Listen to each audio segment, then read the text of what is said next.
The return of Donald Trump has upended the Transatlantic alliance that was forged after the Second World War. Many EU leaders are questioning whether they can still rely on America, even raising the possibility of building a European army. But is that feeling consistent all across Europe? I'm Yusuf Erim. Join me on this special edition of Strait Talk from Cluj, Romania, where we'll see how one of Europe's largest political groups views the continent's security needs.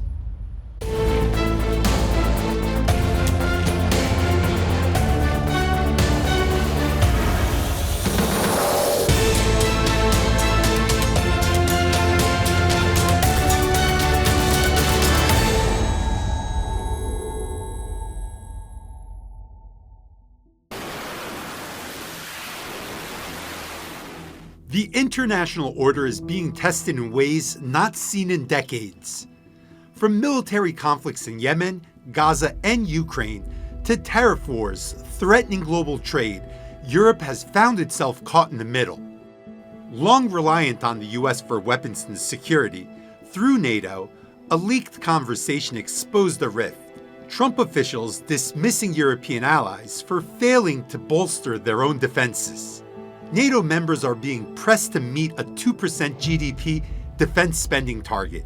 Spanish Prime Minister Pedro Sanchez argues that an EU armed force with troops from all 27 members is the only way to guarantee lasting peace in Europe. Alarmed by Trump's volatile decisions, European leaders are calling for unity. We're all asking ourselves what the most effective security guarantees could be. I personally continue to think that, among all the responses we could take and all the proposals I heard, the one considering extending the Article 5 of the NATO treaty to Ukraine, without Ukraine entering immediately in NATO, would be the most effective solution in the long term. Also, to unveil possible bluffs from Russia. If Russia doesn't consider another invasion of Ukraine, why would they oppose security guarantees that are merely defensive? Italian Prime Minister Giorgia Meloni led the European Conservatives and Reformists, or ECR, until January, a center-right party pushing for EU reform. The group is gaining influence in both European Parliament and NATO's Parliamentary Assembly. Now under former Polish Prime Minister Mateusz Morawiecki, the ECR aims to be a key actor in transatlantic relations, citing strong ties with the US Republican Party. While the group firmly condemns Russia's war on Ukraine, many within it welcome Trump's return, emphasizing that American priorities align with Europe's. I spoke with the Polish leader about Trump's peace efforts regarding Ukraine, the prospects of a European army, and the role Türkiye could play in the continent's security. Everybody wants to have peace, but actually bad peace can be worse than war. Stopping war at any price can be even worse than the war continuation. Why is that? Because if Putin, what is the bad peace? For me, bad peace if President Putin and the Kremlin can attack Ukraine or any other country within the eastern flank of NATO, eastern flank of the European Union, right after the peace treaty signed. And this is what President Putin did several times over the past decade or so. And this is why also I view this initiative by President Trump as a very positive initiative, because at the end of the day, the United States, with its power, can be the only, guarantor of a good peace coming out of those negotiations. You were talking about a bad peace before. What does a good peace look like to you? And also, from the Russian perspective, it seems to be that NATO for Ukraine is a red line. Do you think that Ukraine should join NATO, or should it remain a buffer zone between NATO and Russia? Well, what I wish is one thing, but what is realistic is another thing. I would like someone in the future for Ukraine to join NATO, because this would strengthen NATO. Ukraine has now a very strong army. But this is not a viable proposition today. This is why I define a good peace as maintaining a sovereign state of Ukraine and not letting Russia to attack any other country on the eastern flank of NATO anytime soon. That's a good peace, and for this we should be very cautious, very careful in canceling sanctions, because the sanction packages was a real tool of pressure on Russia.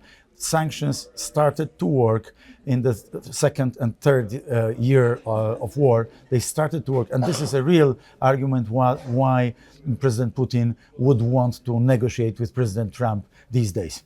So one of the big criticisms coming from Washington is that Europe needs to take more of a role in its own security. And as you stated before, regarding the expenditures being about 1.2% on average versus what it should be 2%, Poland being one of the, or 4. Exactly, Poland being one of the only countries that has such a high spending ratio. First of all, do you agree with that criticism? Should Europe take more of a responsibility? Absolutely. And yes. what other steps could Europe take? Well, absolutely. But let's not mix two things. The criticism is on all the member states of the European Union belonging to NATO at the same time, and Norway and the United Kingdom, which are part of the NATO alliance, but they are not members of the European Union. So what President Trump is trying to do, he's actually making a kind of wake-up call for all the NATO countries in Europe, crying for all of us to do more in terms of security, because scarce resources of the United States do not allow the US to dedicate so much power and so much resources on Europe. So the European Union countries, member states, have to take the bull by the horn, which is, invest more in security, in defense, in military equipment on our own. If the opposite, if you think about the opposite, is like giving our security in the hands of Mr. Putin or in the hands of the United States. The US do not have so much resources to take care of for Europe. And maybe one other metaphor, if you allow me. People drinking fantastic Italian wine in Tuscany, eating great cheese, French cheese in Marseille, or eating jamón ibérico in Barcelona, under the umbrella of the United States, under the security umbrella, Pax Americana of the United States. This is not correct. Everybody should pay its part, his or her part, for security. And this is what the United States want to achieve. This is my understanding of the US security policy. Türkiye, Poland, and the UK, I think probably the biggest, most active armies in Europe right now. Poland and Türkiye, a lot of cooperation on defense with drone sales. There's room for more cooperation. How do you see that relationship politically and also from a defense perspective? I'm a great believer in the Intermarium initiative, which is the Baltic Sea and the Black Sea connected with each other through lots of infrastructure, roads, railways, fiber optic connections, interconnectivity of gas, energy, and everything else from Scandinavia to Turkey, with Romania and Poland in between, working as closely as possible. So I'm very much enthusiastic about Polish-Turkish alliance as deep as possible in many sectors. We are complementary to each other in terms of our economic model, our economic strategy for the future. So I'm very much upbeat in terms of how strong a cooperation between Turkey and Poland can be. After Trump warned Europe it could no longer rely on U.S. protection, Ukrainian President Volodymyr Zelensky called for a European army, an idea French President Emmanuel Macron has championed since 2018. Macron recently proposed sending a reassurance force to Ukraine if a peace deal with Russia is reached. Meanwhile, some European leaders are reconsidering their purchase of U.S. F-35 fighter jets. signaling a shift away from American arms dependence. France is also exploring an extended nuclear umbrella to protect European allies. As the continent grapples with a defense crisis, its leaders remain divided on whether to embrace or resist this changing security landscape. The European Union was sold as a peace project in Europe, but the European leaders had completely no vision and no exit strategy whatsoever for this incredible, terrible war. And President Trump, he from day one, he started to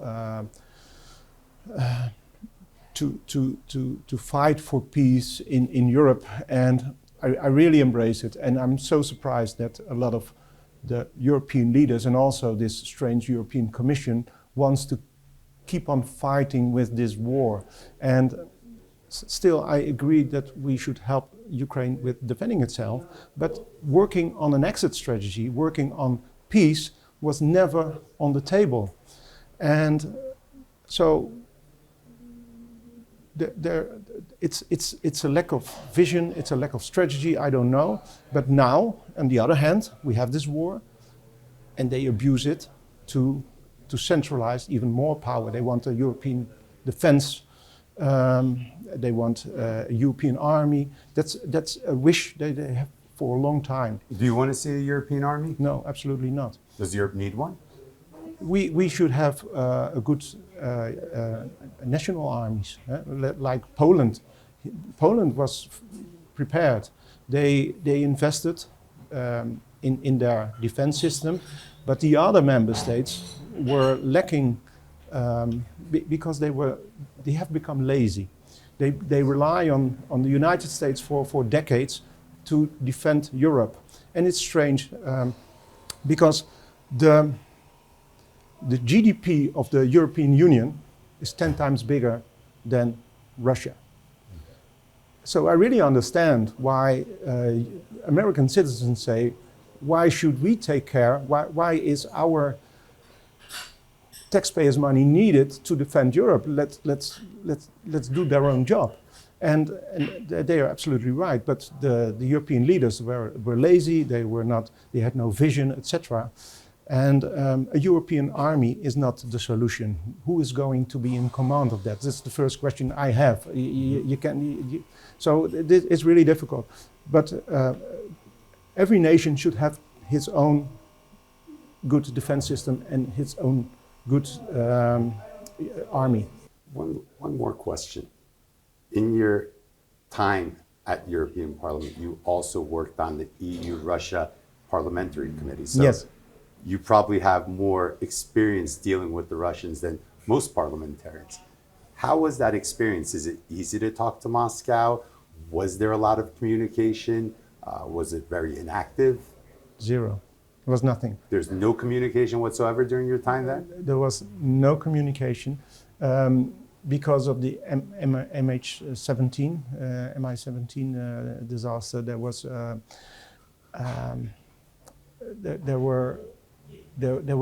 no communication at all, and it was something when we had this committee meetings, we were talking to each other. That was mostly it, and everything starts with diplomacy. If you want to, even if you disagree with each other, you need diplomacy. So then let me re-ask the question: should Europe, or does Europe deserve a seat at the table then when the United States is brokering peace between Russia and Ukraine? That question depends on how you look at the European Union. European Union is not about foreign policy. That's a national competence. Well, should there be separate member states? Does anyone deserve to be at the table if there's been no communication between Moscow and European states? Then I come back to my to how we started this conversation. There was no let's say from Europe, because it's not only the European Union, but it's also with the UK. So let's talk about Europe.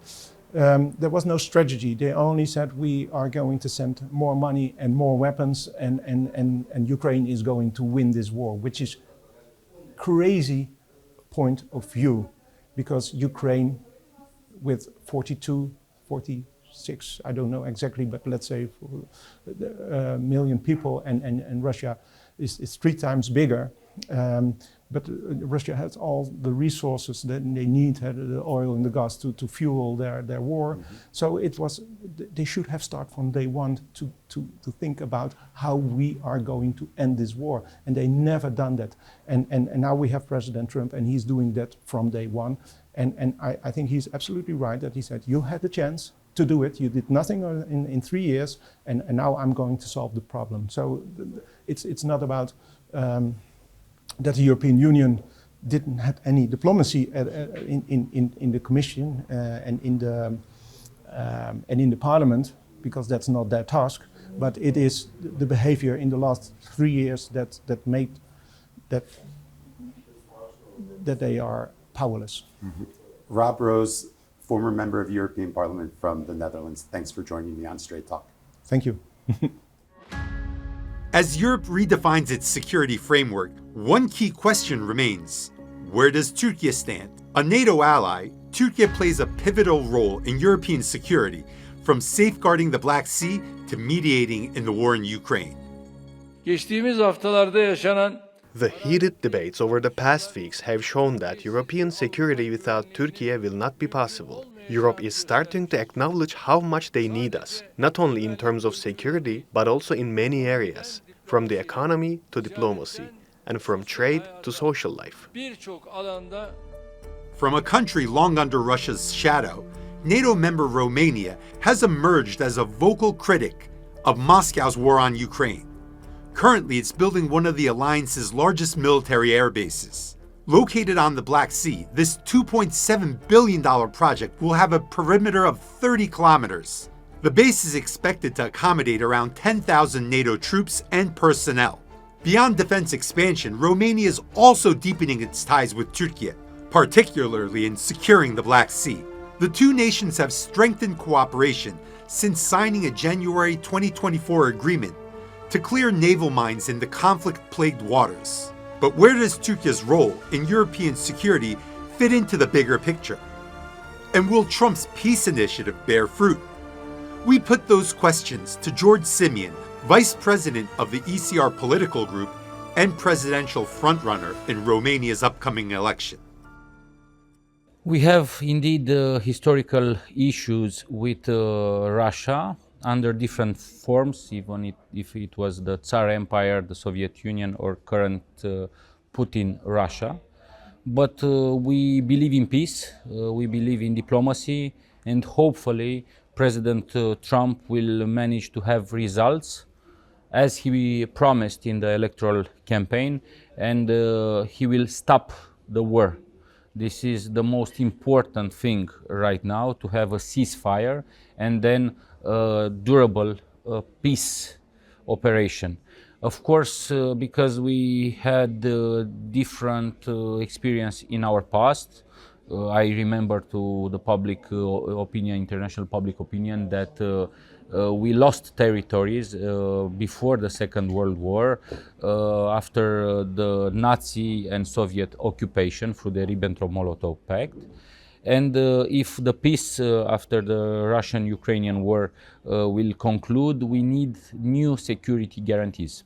Okay, that's very interesting that you say that, because since World War II, at least since NATO has been formed, there's been a security architecture in Europe that the United States was the main security provider, many NATO bases, a lot of American troop deployments. But under President Trump, that seems to quickly be changing, or at least the understanding seems to be changing.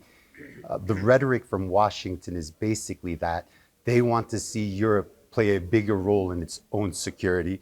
Do you agree with that?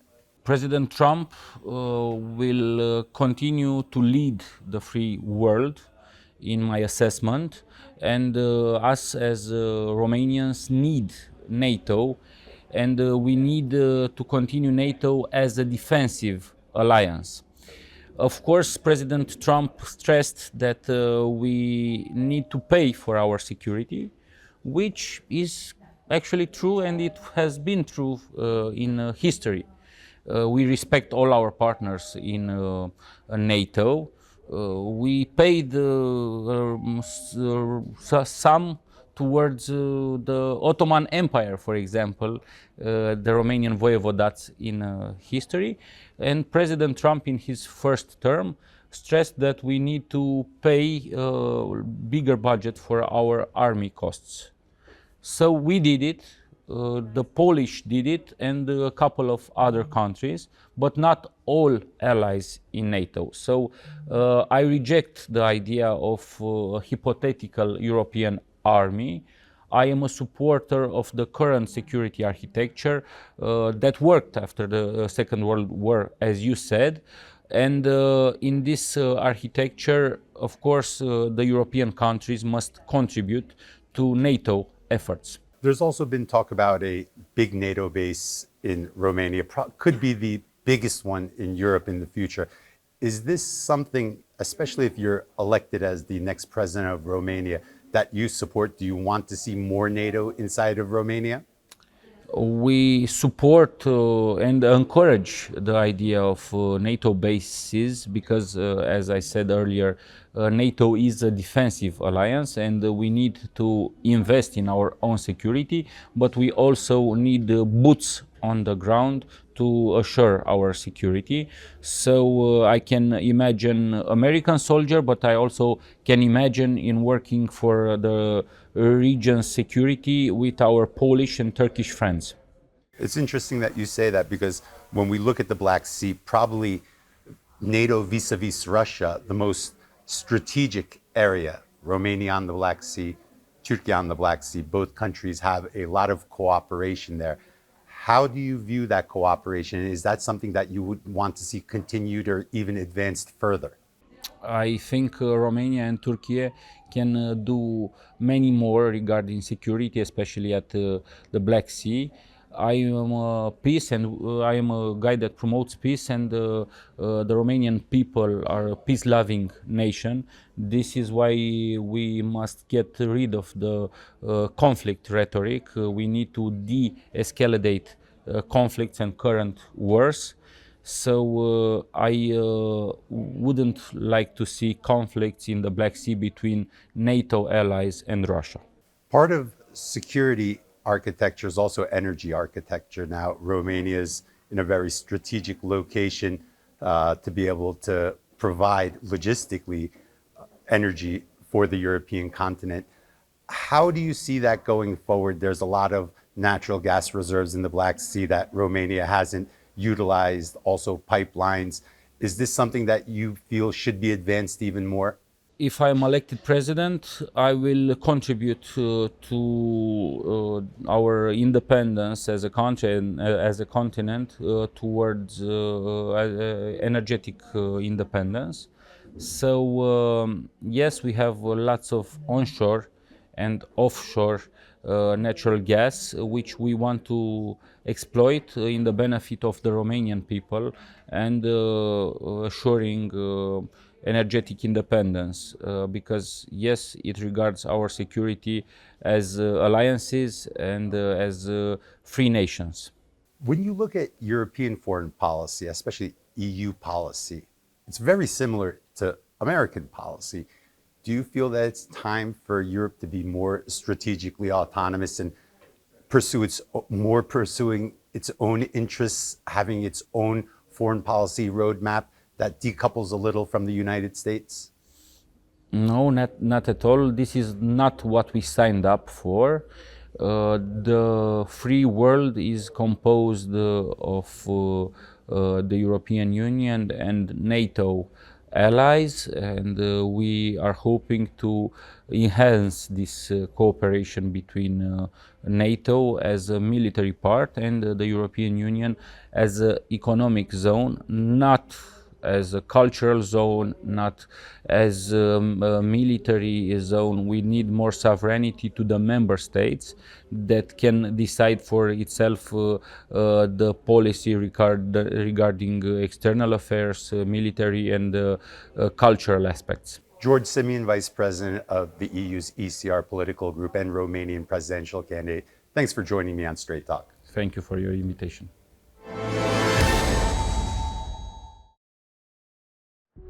There seems to be two competing camps in Europe.